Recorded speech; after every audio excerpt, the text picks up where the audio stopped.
사랑하는 영락교회 지체들에게 주 안에서 평화 인사를 전합니다. 오늘은 2021년 12월 9일 목요일입니다. 오늘의 묵상 본문은 출애굽기 9장 13절로 35절까지의 말씀입니다. 오늘 본문 말씀 9장 13절부터의 말씀은 이렇게 시작합니다. 여호와께서 모세에게 이르시되 아침에 일찍 일어나 바로 앞에 서서 그에게 이르기를 히브리 사람의 하나님 여호와의 말씀에 내 백성을 보내라. 그들이 나를 섬길 것이니라. 다시 한번 8번째 주님의 말씀이 바로에게 선포되고 있습니다. 주님의 말씀은 변치 않고 어떠한 타협도 없이 그 말씀이 이 땅 가운데서 관철된다라는 것을 분명히 보여주고 계시는 거죠. 주님이 말씀하시는데 15절에 내가 손을 펴서 돌림병으로 너와 내 백성을 쳤더라면 내가 세상에서 끊어졌을 것이나 주님의 말씀이에요. 주님이 애굽 백성과 바로를 괴롭히거나 이런 것에 징벌하는 것에 의미가 있는 것이 아니라는 거죠. 주님이 하려고만 했다면 돌림병이 돌았을 때 내가 그것을 통해서 너희의 생명을 거둘 수도 있었다라고 말씀하시는 거죠. 너희 목숨을 거두고 너희를 징계하려는 것, 벌을 내리는 데 목표가 있는 것이 아니다. 이렇게 말씀하시는 거죠. 오직 주님의 징계에는 돌이킴이 있는 겁니다. 물론 주님의 영벌을 받고 주님께 버림받은 자들, 유기된 자들이 있어요. 그러나 그런 것은 이제 아주 예외적인 경우고 주님의 모든 사람을 향해서 주님의 구원의 손길을 열어주시는 겁니다. 주님께 돌이키고 주님의 말씀에 순종하며 주님께 돌아오라고 하는 주님의 초청이죠. 내 세상에서 끊어졌을 것이다. 내가 너희를 정말 쳤더라면. 그런데 그 이제까지의 앞선 6가지의 재앙을 통해서 네가 깨달았어야 된다. 이런 말씀인 거죠. 16절에 내가 너를 세웠음은 나의 능력을 내게 보이고 내 이름이 온천에 전파되게 하려 하였음이니라. 주님이 바로의 권세, 바로의 권위는 바로가 세운 것이 아니죠. 이 애굽의 집, 파라오의 집은 주님이 세워주셨다는 겁니다. 주님이 허락하지 않으셨는데 어떻게 바로가 권세를 가질 수 있었겠어요. 그래서 하나님이 허락하신 권세였다는 거죠. 내가 너를 세웠음은 바로의 권세, 바로는 그게 자기 건 줄 알고 부모에게 받은 줄 알고 자기가 운이 좋은 줄 알고 이렇게 생각하는 거죠. 그런데 그 모든 것을 주님이 허락하신 것이다. 내가 너를 세웠음은 이렇게 말씀하고 계시는 거죠. 아주 중요한 말씀입니다. 나의 능력이 내게 보이고 내 이름이 온천에 전파되게 하려 하였습니다. 주님이 이 땅을 다스리고 있는 주님의 권세를 드러내고자 내가 바로 너를 세운 것이다. 이 말씀이죠. 세상의 모든 권세는 주님께 온 것이지만 그것은 주님을 섬기고 또 주의 자녀들을 섬기라고 하는 주님이 주신 그런 도구이고 은혜인 것이죠. 섭리한 부분인 것입니다. 그것을 알아채야 되는데 그걸 모르는 거죠. 주님이 주셨는데 그걸 자기가 가졌다고 생각하는 거죠. 예전에 비즈니스 하는 분이 그런 고백을 하는 걸 들었어요. 그분이 비즈니스로 큰 성공을 거뒀는데 그런데 참 신기하게도 사실은 자기보다 더 뛰어나고 그 여러 가지 세상에 풍파가 치고 10년마다 반복적으로 돌아오는 경제 위기 돌아보니까 그럴 때마다 큰 경랑이 일었는데 그때마다 사업이 더 커지고 잘 됐다는 거죠. 지독하게 운이 좋았구나 이렇게 얘기를 하는 거예요. 지독하게 운이 좋았다. 운이 좋구나. 나는 운이 따르는구나. 근데 뒤에 이제 주님을 영접하고 나니까 주님의 은혜였구나. 그때마다 주님이 함께 하셨구나 라는 걸 이제 알았다는 거죠. 주님이 너를 세웠음을 내가 너를 세웠다라고 하는 이 말씀에 이제 참된 뜻인 거죠. 늘 주님이 먼저 주시는 그 은혜를 깊이 감사함으로 받고 잊지 않는 우리 모두가 되기를 주의 이름으로 축원합니다.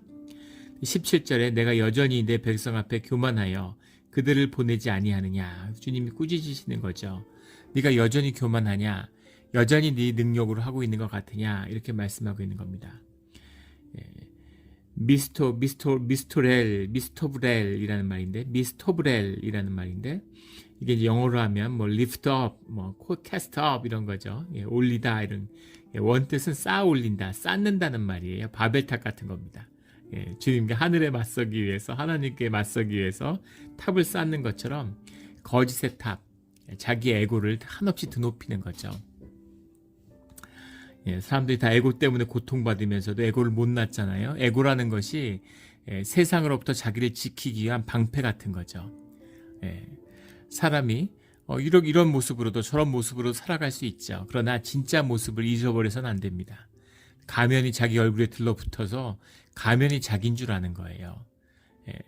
자기 여러 가지 내면의 모습들이 있죠. 그걸 통합해서 하나의 의식화된 내 모습을 만든 거죠. 그게 에고입니다. 가짜죠. 거짓이에요. 거짓인 걸 알아야죠. 그런데 그걸 진짜인 줄 알고 그걸 자기라고 주장하면서 자기를 속이고 사람들을 속이고 살아가는 것이죠. 그 어리석음입니다. 바로죠. 바로가 뭐 특별한 게 있겠어요. 그냥 바로의 자리에 주님이 세우셨으니까 거기 있는 거잖아요. 바로의 집안에 태어난 거잖아요. 근데 뭐가 능력이 있고 뭔가 잘해서 그런 것처럼 뭐 그렇게 얘기를 하는 거죠. 예.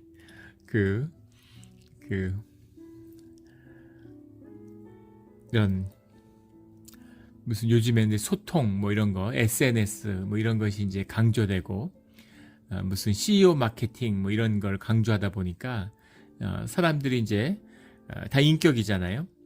그러니까 공동체나 법인 같은 것도 인격적으로 받아들이게 되는 것이죠. 이 관계의 비밀입니다. 이제 그러다 보니까 인격이 없잖아요. 법인에 무슨 인격이 있습니까? 그러니까 CEO 마케팅이라는 걸 해서 리더를 이제 앞세우는 거죠.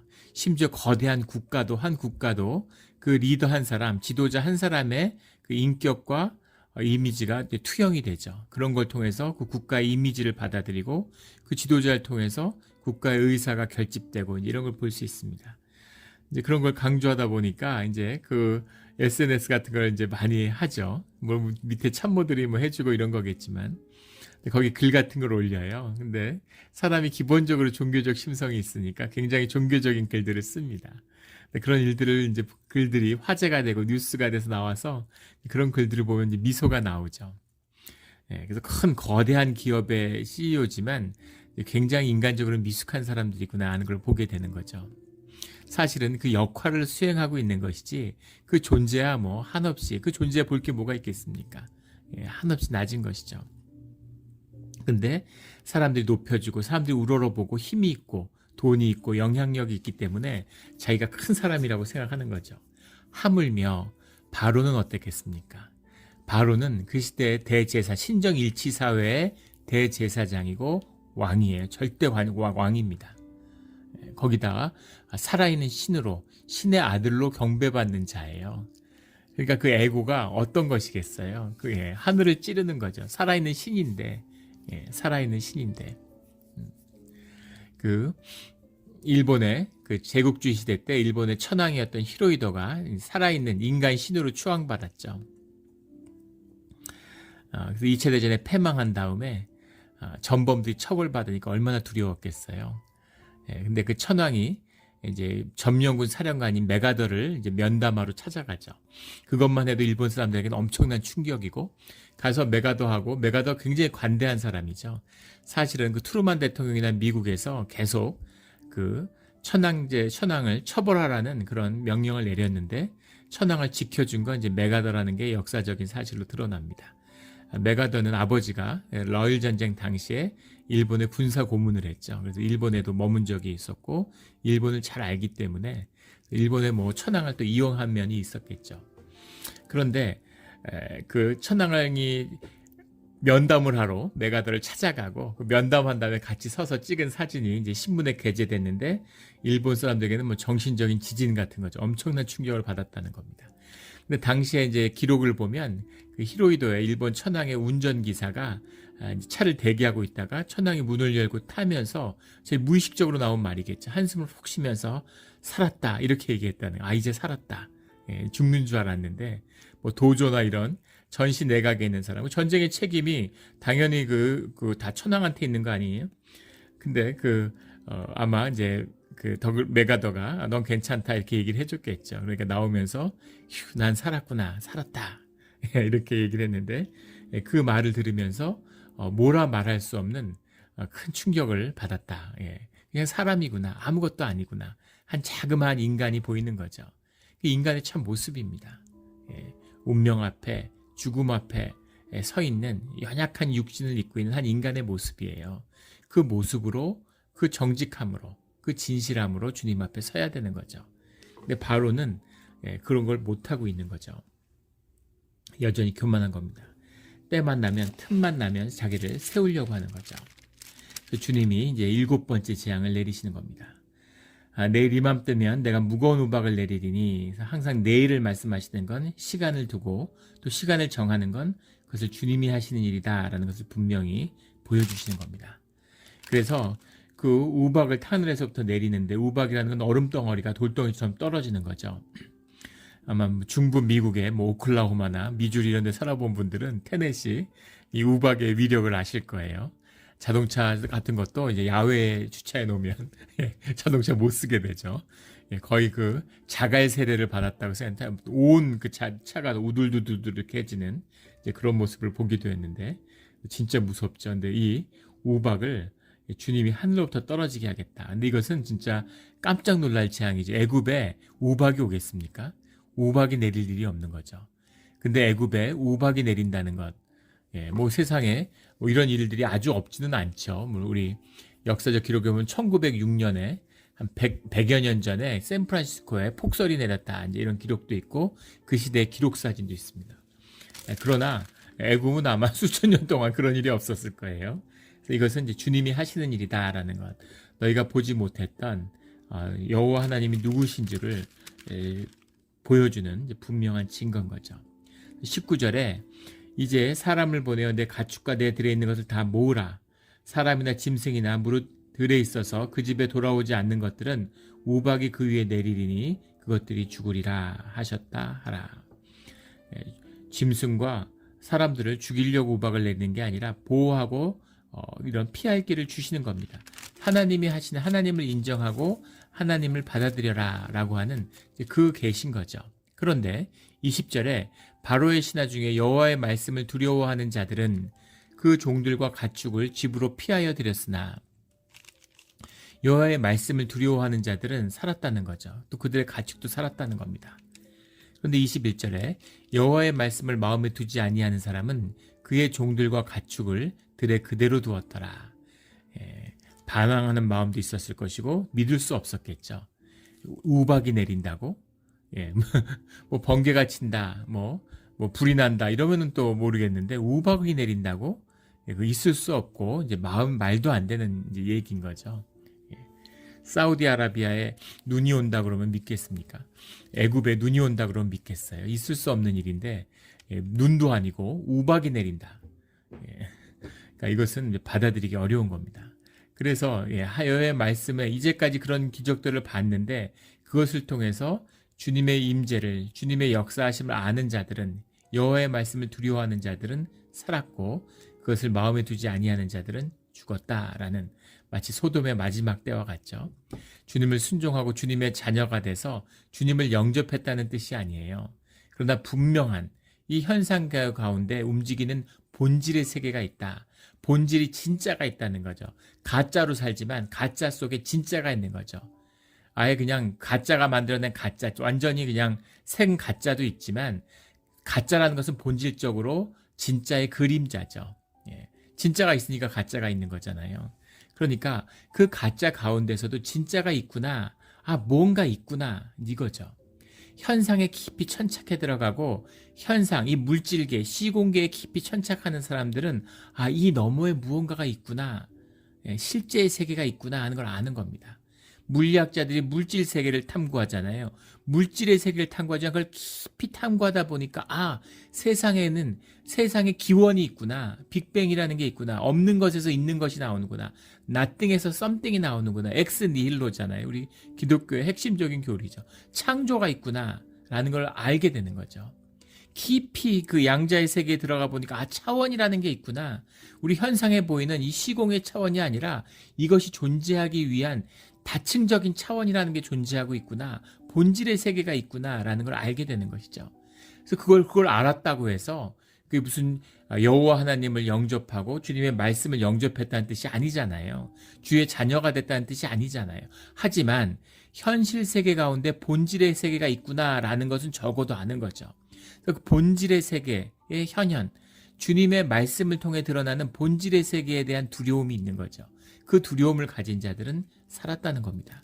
그런데 그걸 무시하는 자들이, 어리석은 자들이, 우연의 일치지, 예전에도 개구리 있었잖아, 예전에도 모기들이 있었잖아, 예전에 돌림병도 있었잖아, 이번엔 좀 재수가 없었던 거지, 이번엔 좀 운이 나빴던 거지, 이렇게 받아들이는 자들은 결국 그 운명에 휩쓸린 가운데 죽게 되었다라는 겁니다.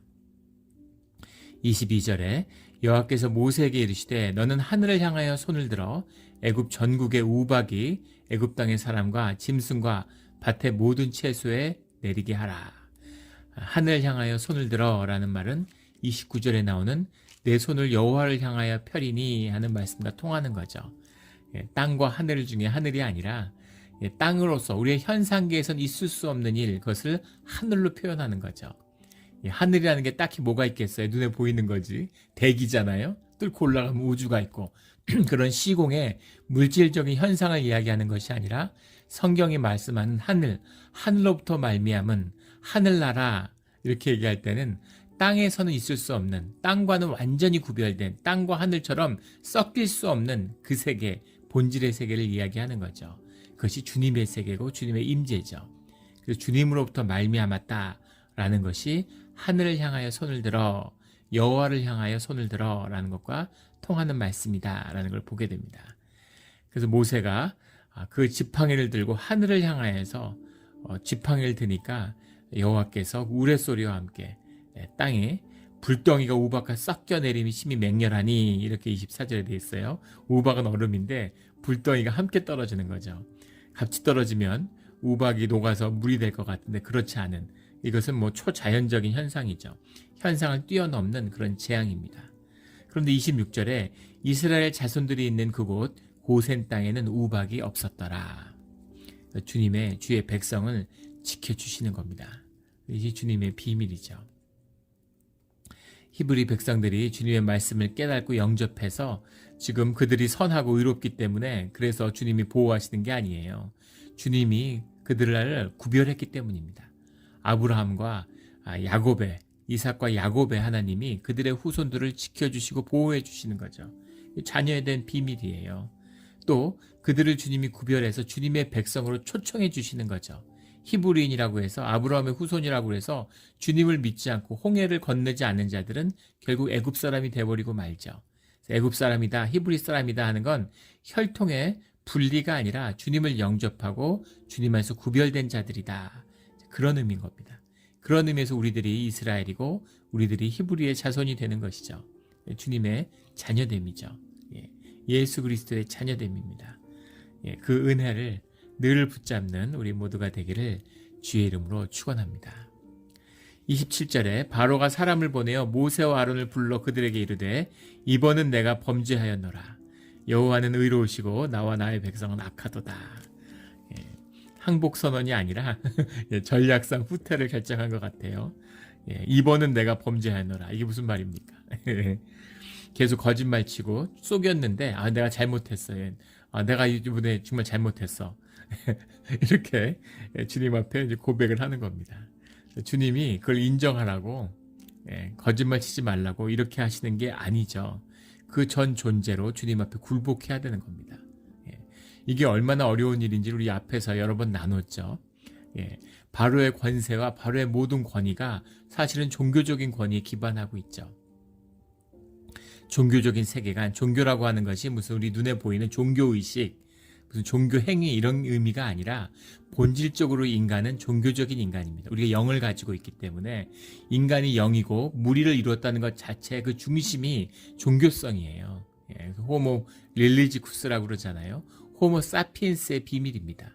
사피엔스가 한없이 연약하고 사피엔스가 세상의 지배자가 된 것, 그 비밀은 사실은 그 종교, 영성에 있는 것이, 영에 있는 것입니다. 근데 그 영의 질서, 그 질서가 라를 중심으로 한 애굽의 그 다신교 사회, 애굽의 신정과 모든 그 질서의 근본, 예전에는 그 역사학자들이나 인류학자들이 국가가 종교를 만들었다고 생각을 했죠. 통치를 위해서. 그런데 이제 여러 유적들이 발견되고 역사에 대한 연구가 깊이 진행되면서 보니까 국가가 종교를 만든 게 아니라 종교가 국가를 만든 거죠.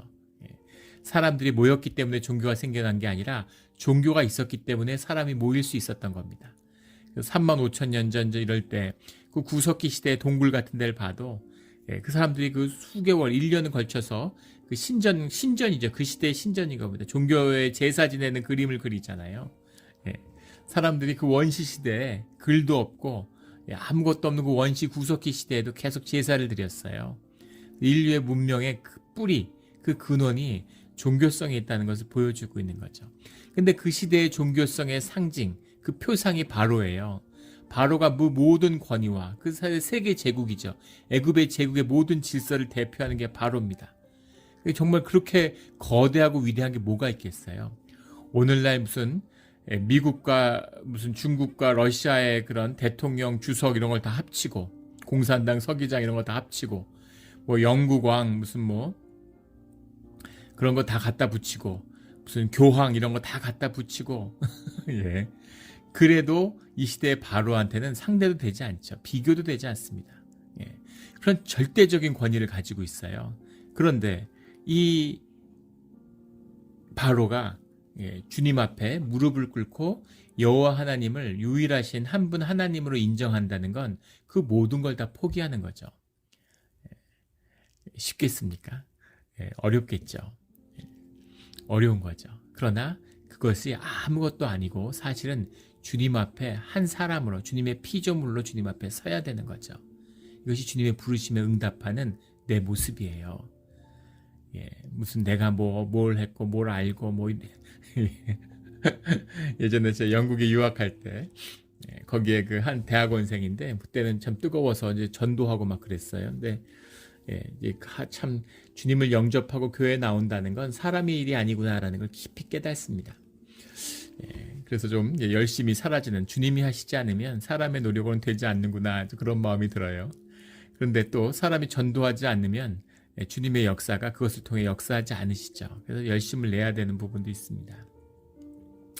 근데 그때 이제 거기서 알고 지내던 그 학생한테 박사과정 학생인데 이렇게 교회도 한번 같이 나가보자 뭐 이런 얘기를 하니까 자기는 이제 과학자이기 때문에 사이언티스트이기 때문에 기독교 이런 걸 받아들이기 어렵다 이렇게 얘기하더라고요. 근데 그때 제 거기 대학에 이제 화학과 교수가 우리 교회에 있었는데 그 집사님이었는데 제가 그 얘기를 하니까 그분이 웃으시더라고요. 그러면서 아직 공부가 짧아서 그렇다고 공부를 열심히 깊이 있게 진실하게 하다 보면 하나님을 만나게 될 거다 이런 얘기를 했습니다. 그래서 꼭 무슨 내 지적인 동의, 내가 우리가 기독교가 타락하니까 무슨 교리적인 동의가 신앙인 줄 알아요. 아무것도 아니죠. 이런 겁니다. 내가 범죄하였노라. 여호와는 의로우시고 나와 나의 백성은 악하도다. 주님을 인정했어요. 인정을 내가 한 거죠. 내가 인정하는 게 무슨 의미가 있습니까? 내가 믿어드리고 내가 높여드리고 내가 섬겨드리고 내가 인정해드리는, 내가 인정해서 하나님으로 인정한 거잖아요. 내가 나님보다 높은 거죠. 내가 섬겨드리고 내가 높여드리는 거잖아요. 내 권세가 주님을 그냥 하늘 보좌 위에 앉혀드렸어요. 아무 의미 없는 겁니다. 나땡이죠. 신앙은 그런 게 아니죠.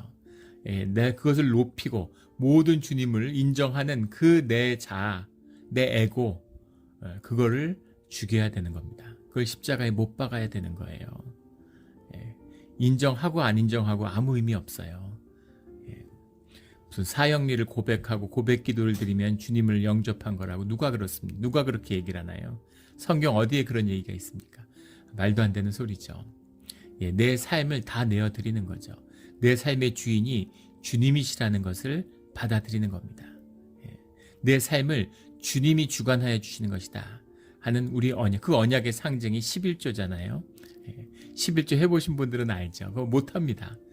내 에고가 정리되지 않은 사람은, 십자가를 만나지 못한 사람은, 내 삶을 주님께 내어드리지 못한 사람은 절대 11조 못해요. 그것이죠. 새벽기도 같은 거죠. 새벽기도도 마찬가지죠. 주님이 내 삶을 인도해 주신다고 하는, 내 삶을 주께 드렸다고 하는 그 분명한 사인입니다. 그게 없으면 하기 어려워요. 그래서 지금 바로가 인정했죠. 지금 삶이 지금 급하니까 막 하늘에서 얼음이 떨어지고 막 불이 떨어지니까 내가 범죄했습니다. 여호와는 의로우시고 나와 내 백성은 악합니다. 이렇게 고백하는데 하나님의 힘에 눌린 거죠. 근데 그 힘에 눌린 것으로는 절대 주님에게 순복하고 주님께 돌이킬 수 없다라는 것을 성경은 분명히 말씀하고 있습니다. 28절에 여호와께 구하여 이 우레소리와 우박을 그만 그치게 하라. 내가 너희를 보내리니 너희가 다시는 머물지 아니하리라. 유일한 한 분 하나님, 바로를 세운 하나님이 아닌 걸 모르니까 나도 권세가 있고 나도 신들이 많은데 더 센 신이 나타났구나. 그러니까 내가 잠시 죽어줘야 되겠다. 내가 잠시 굽혀야 되겠다. 이런 거죠. 예. 내가 너희를 보내리니 다시는 머물지 아니하리라. 예. 예. 그래서 이제 나가라 이렇게 얘기를 하는 거죠. 예. 그러나 그렇게 하지 않는 겁니다. 30절에 왕과 왕의 신하들이 여호와와 하나님을 아직도 두려워하지 아니할 줄 내가 아나이다. 모세가 이렇게 알 수 있는 건 주님이 말씀해 주셨기 때문인 거죠. 그런 걸로 되는 게 아니구나 하는 걸 아는 거죠. 하나님의 힘이 있다고 해서 하나님의 자녀가 되는 게 아니라는 겁니다. 힘으로 되는 게 아니죠. 깊은 사랑을 만나고 인격의 교제 속에서 신뢰가 이루어져야 되는 거죠. 교제가 있어야 되는 겁니다. 인격이 인격에 순복하는 것이지 힘으로 누르면 점점 반발감이 더 강하죠.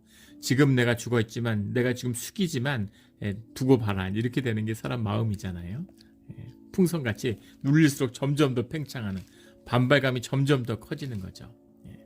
우리 자녀들도 막 그 억압하고 강압한다고 해서 그렇게 해서 절대 주의 자녀가 되지 않습니다. 막 교회 억지로 데리고 나오고 그럴 필요 없어요. 예전에 한국에서 미국 같은 데는 그런 일은 생각할 수 없는데 이제 교회 집사님인데 정말 교회 헌신된 저럴 수가 있을까 싶을 정도로 이제 그렇게 교회 열심히 봉사하는 그런 집사님이에요. 그 집사님 그 어머님이 권사님이셨는데 막 기도원에 다니고 열심히 있는 분이었죠. 근데 어린 시절에 초등학교도 안 간 아이를 데리고 새벽 기도를 다니셨대요. 그러니까 그 어릴 때 얼마나 졸리겠습니까? 새벽 기도에 졸면은 갑자기 불이 번쩍 나는데 어머니가 뺨을 그냥 갈기셨다는 거예요. 어머니한테 뺨 맞으면서 기도했다고. 그러니까 그렇게 이제 뺨을 맞고 그렇게 다녔으니까 교회가 얼마나 싫었겠습니까? 정말 교회가 너무 싫은 거죠. 나이 들고 어른 되면 이제 교회부터 떠나야지. 그래서 교회를 절대 안 나가야지. 이렇게 되는 거죠.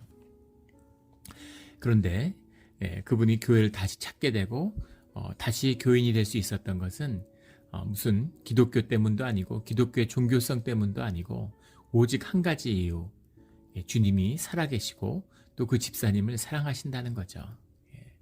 그 사랑을 전하고 싶고 그 사랑 안에서 자녀가 키우고 싶고 그 주의 자녀가 돼야 되는 절박함이 있으니까 어머니가 그렇게 하셨겠죠. 근데 어머니의 인격이 어머니의 삶의 경험이 그 시대의 사회의 문화가 성숙하지 못했던 것이죠. 근데 그 마음이 진실하기 때문에 주님을 만났을 때 어머니도 용서하고 또 하나님의 그 사랑을 만나고 교회를 사랑하게 되는 것이죠. 그래서 여러 가지 종교적인 미숙함이 종교적인 거짓된 분들이 우리 현실의 교회 가운데 있지만 교회의 중심, 교회의 본질을 만났기 때문에 그것을 품고 사랑하고 아끼고 섬길 수 있는 겁니다. 이것이 주님을 만나는 비밀이죠. 주님이 살아계시기 때문이에요. 그래서 저는 교회에 많은 분들이 그런 것 때문에 상담도 하고 어려워하시죠. 자녀들이 열심히 어려서부터 정말 아기 때부터 업고 나오고 안고 나와서 고등학교 졸업할 때까지 교회를 나왔는데 대학 가니까 교회를 가지 않는다고. 근데 제가 아무 걱정하실 필요 없다고 얘기합니다. 그렇게 교회를 떠나는 거죠. 한번 떠나야 돼요. 그래야 광야에서 정말 자신의 삶의 어려움 가운데서 자신의 제단을 쌓는 야곱처럼 그 돌을 들어서 주님 앞에 자신의 제단을 쌓는 그런 귀한 사건을 만나게 되는 겁니다. 삶의 진실을 만나게 되는 거죠. 나의 하나님을 만나야 돼요.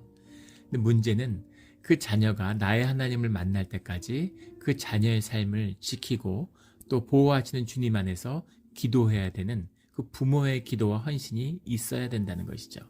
그게 중요한 것입니다. 그게 비밀인 거죠. 그래서 오늘 이 고백, 내가 범죄했습니다. 여호와는 의로우시고 나와 내 백성은 악합니다. 라는 고백이 주님의 영접이 되지 못했다라는 것을 우리가 만나게 되는 거죠. 주님을 만나는 것은 주님의 오직 은혜예요. 물론 그 안에서 나의 몸부림이 있지만 결국은 은혜라는 걸 알게 되는 거죠. 31절에 그때는 보리는 이삭이 나왔고 삼은 꽃이 피었으므로 삼과 보리가 상하였으나 그러나 밀과 쌀보리는 자라지 아니한 고로 상하지 아니하였더라. 이 말씀을 왜 넣었을까 도대체? 어떤 뭐 주석서 같은 데 보면 이때가 어느 때 이루어진 것인지에 대한 무슨 시간적인 신빙성을 부여한다. 그래서 1, 2월이다. 뭐 이렇게 얘기를 하는데 지금 세상이 뒤집히고 불과 우박이 하늘에서 떨어지는데 뭐 1월이면 어떻고 무슨 지금 사막에 눈이 내리고 얼음이 떨어지고 있는데 이게 뭐 여름이든 뭐 7, 8월이든 1, 2월이든 그게 무슨 의미가 있겠어요? 그런 의미가 아니고 잘 보십시오. 삼과 이삭이 나와서 보리가 상했어요. 보리가 상했는데 밀은 상하지 않은 겁니다. 주님이 세상에 있는 것이 우박에 모든 것이 떨어져가지고 그러면 사람들이 다 굶어 죽고 난리가 났겠죠. 대량 아사가 생겼을 겁니다. 그게 주님의 뜻이 아니라는 거죠. 그래서 사람들이 보리가 죽는 것은 봤지만 밀이 자라는 것, 밀은 아직 때가 아니니까 밀은 늦게 나죠. 이 지중해성 기후니까 밀은 봄에 나서 이제 초여름에 추수하는 것이니까 밀로 살 길을 열어 주시는 거죠. 살 길을 열어 주시는 것 주님의 은혜입니다. 그래서 살았구나. 온갖 재앙이 있었는데 안 죽고 살았네. 여기서 끝나면 안 되겠죠. 그것을 통해서 주님을 만나고 주님의 말씀을 만나고 주님의 뜻을 만나는 것이 진짜인 거죠. 그것이 은혜 가운데 만나는 진짜 큰 은혜, 하늘의 은혜인 겁니다. 이 은혜를 만나야 되는 거죠. 그래서 이유 없는 고난이 없어요. 아무리 작은 일이라도 반드시 이유가 있습니다. 마음을 낮추고 두려운 마음으로 돌이키고 우리의 주변을 살펴야 되는 거죠. 주님이 무엇을 말씀하시는가? 주님이 영이신데 주님이 그 말씀을 통해서 우리의 현상을 통해서 주님의 말씀을 만나게 하시면 그 말씀의 의미가 우리의 현상 가운데서 우리의 삶 가운데서 새롭게 우리가 읽히게 되는 거죠. 이것이 우리가 주님과 대화하는 그 길입니다. 그래서 많은 일들이 있죠. 속상할 때도 있고 두려움도 있고 마음의 어려움도 있습니다. 그러나 주님이 우리를 뭐 힘들게 하고 우리에게 벌 주려고 그러시는 게 아니잖아요.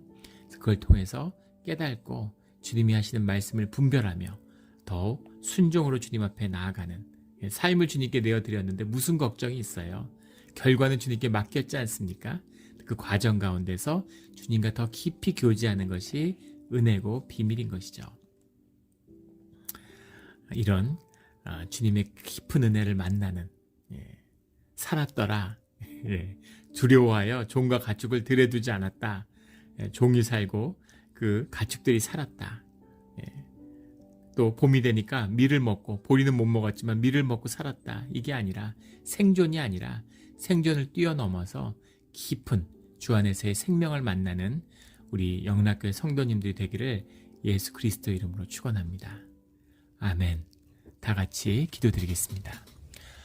하나님 아버지 감사합니다. 주님이 늘 은혜로 우리를 보살펴 주시고 우리에게 먼저 은혜를 주셨음을 은혜로 우리를 불러주셨음을 알게 해주시니 감사합니다. 주님 은혜에 은혜를 더해 주시고 우리가 다만 살아남았다는 환난 가운데 살아남았다는 생존의 은혜가 아니라 그걸 뛰어넘어서 주님의 말씀을 만나고 주님과 교제하는 그런 생명의 비밀을 만나는 생명의 축복을 만나는 우리가 되게 하여 주시옵소서. 그 생명의 복을 누리는 그 문이 또 새롭게 열리는 오늘 이 하루가 되기를 예수 그리스도 이름으로 간절히 소원합니다. 감사하며 예수 그리스도 이름으로 기도드렸습니다. 아멘.